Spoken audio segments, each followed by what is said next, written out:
far as tightening up your screws, you have to have them just the right pressure. You don't want them too tight, or you'll actually bend this rib down. You'll put a big old dent in it. But you want them tight enough to where they seal off, though. If you see when you first start in, it'll actually pick the rib up. And what I like to do to prevent that from happening is put my foot on it, hold the rib down, and then once you get down there, as soon as it makes contact with the rib, just tighten it just a little bit more than that. You want the washer to be nice and tight, but you don't want it over tight to where it's actually denting the rib. And the other thing you want, one way to tell if they're too loose is if you step right beside them and they pop and the washer gets loose, that means that the screw is holding your rib up off the roof. So when you stepped on it, it popped out, and you'll have to tighten it down just to where it makes contact plus about a quarter turn. We'll do another one here.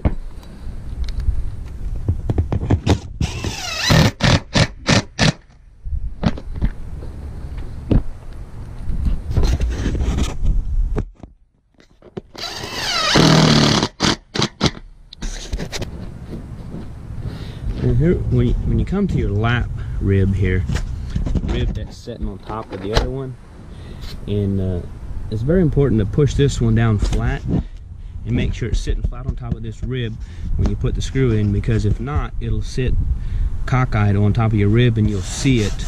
If you look from this angle, you'll really see all your rib, your seams.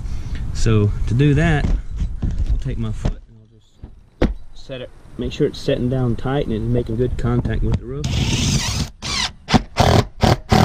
And if it picks the rib up, you can back it out and just restart your screw.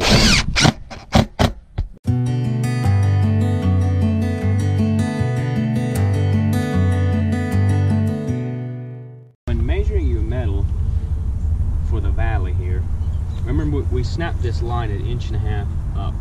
So that's what we're gonna go use as our guideline. And in order to get a measurement on this angle, the easiest way to do it is to hold your tape and lock it in at 3 foot. Hold it at the center, hold that 3 foot at the center of the rib. And then using your square along the edge of the rib, what you can do is slide it up or down and make sure it's perfectly square until the corner of your tape hits the line, the chalk line there. And be sure to double check it. This is very crucial to get exact. And so right now, sliding it up just a tad bit, we are right at the chalk line. So then what we'll do is we'll make a line. So the bottom edge of the tape was on the chalk line, so we'll make a mark here. Let's just double check that. 3 foot center. Everything square, right on the line. So what that does is now we can measure up, because the point of this just so happened to be center of the rib, which is ideal. And I'll measure up to this line, which is 38 inches exact. So now we're down here ready to cut our piece, and this is the next piece we want to put up. So basically what I did is I measured up this side and made a line 38 inches. And then I'll take this 2x4. The reason I use a 2x4 is I just want to have a line down in the depths, a really clear line.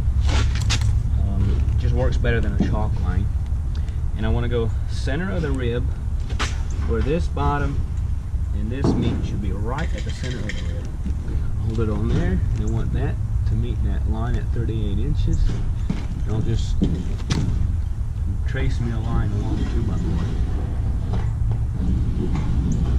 Very important to get this straight. As straight as possible anyways. Alright.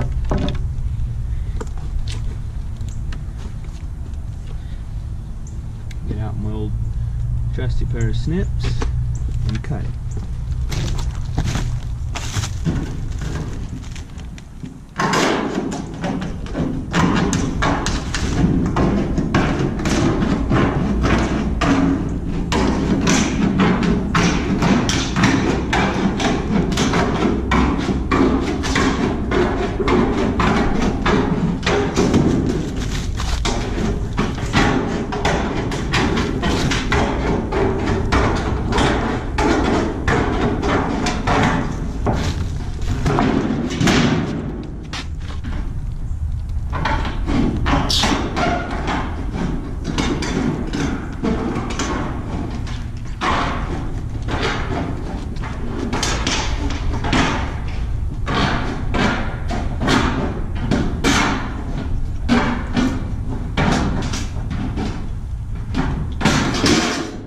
So once we have our metal cut, what we'll do is measure the short end here, the short side, and that will give us the dimensions of our next piece. So right now we're at 246 3/4 inch. We'll write down that measurement, 246 3/4. So now we know that our next piece, after we put this piece on, the next piece will be 246 3/4 on the long point, and then we'll subtract 28 inches from 246 3/4, and that will be our short point measurement. And then every piece is just the same from there on.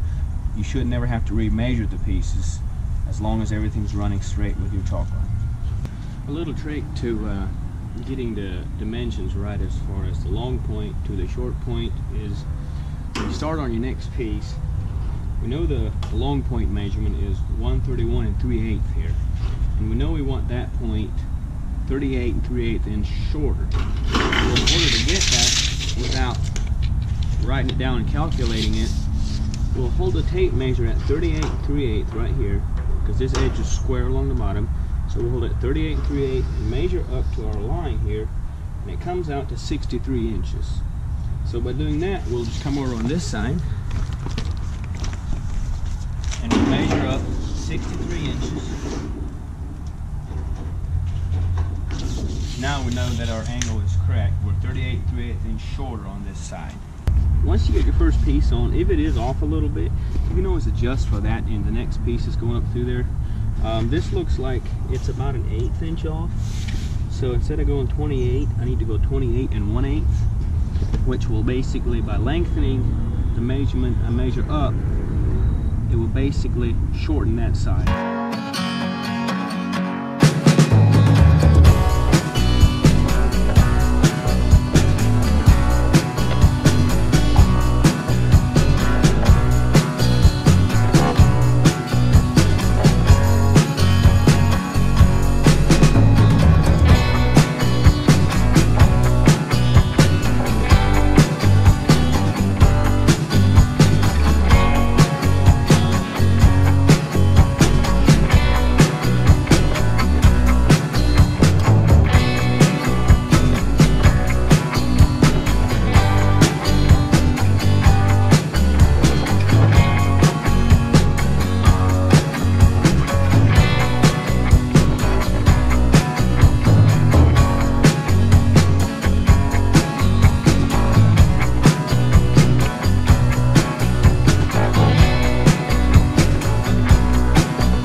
Installing a roof boot in a metal roof, the first thing you want to do is remove the old boot. As you can see, I've done on this vent here. You want to remove the old boot that they had for the shingle roof, and then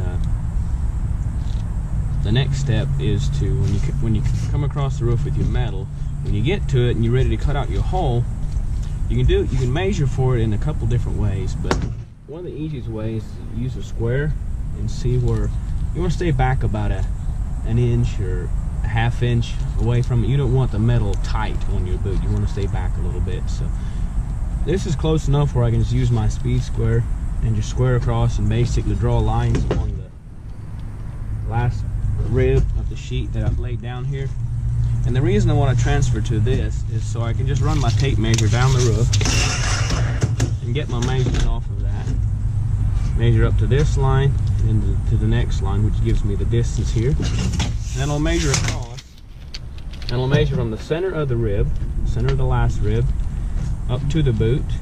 So that's how you measure the location of your boot. Now that we got our dimensions, we'll come over here to the next piece of metal, and we'll do the same thing. We'll measure from center of the cover rib, measure across we'll put our lines and our dimensions here, and then we'll measure from the bottom, just like we did on the other piece, and we'll get our dimensions here.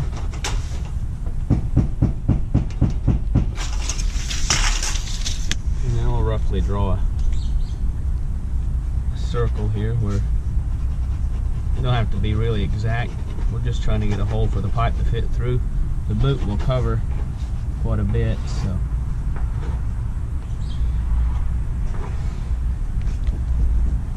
The easiest way I've found to punch a hole in this metal is to take an old chisel, a somewhat sharp, but not one of your best chisels, because it'll ruin your chisel. It'll dull it pretty good, but just keep tapping around like that. Just light tap. Cut the hole out.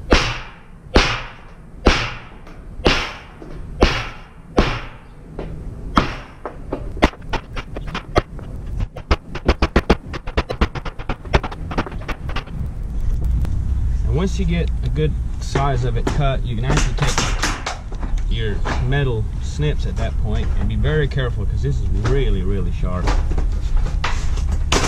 And you pick it up and finish cutting out the rest of it with your snip.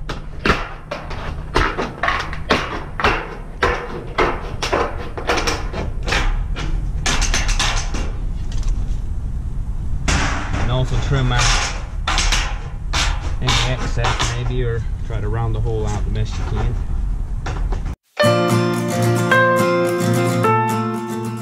When coming to a hip like this, I like to just put my metal up and then snap the chalk line. As you can see, I've snapped one across the hip here, and just cutting it after the metal's up. It's just easier than having to measure every piece, and quite frankly, you got a big ridge cap that will cover about this much of it, so as long as you get it real close, it's just easier doing it this way.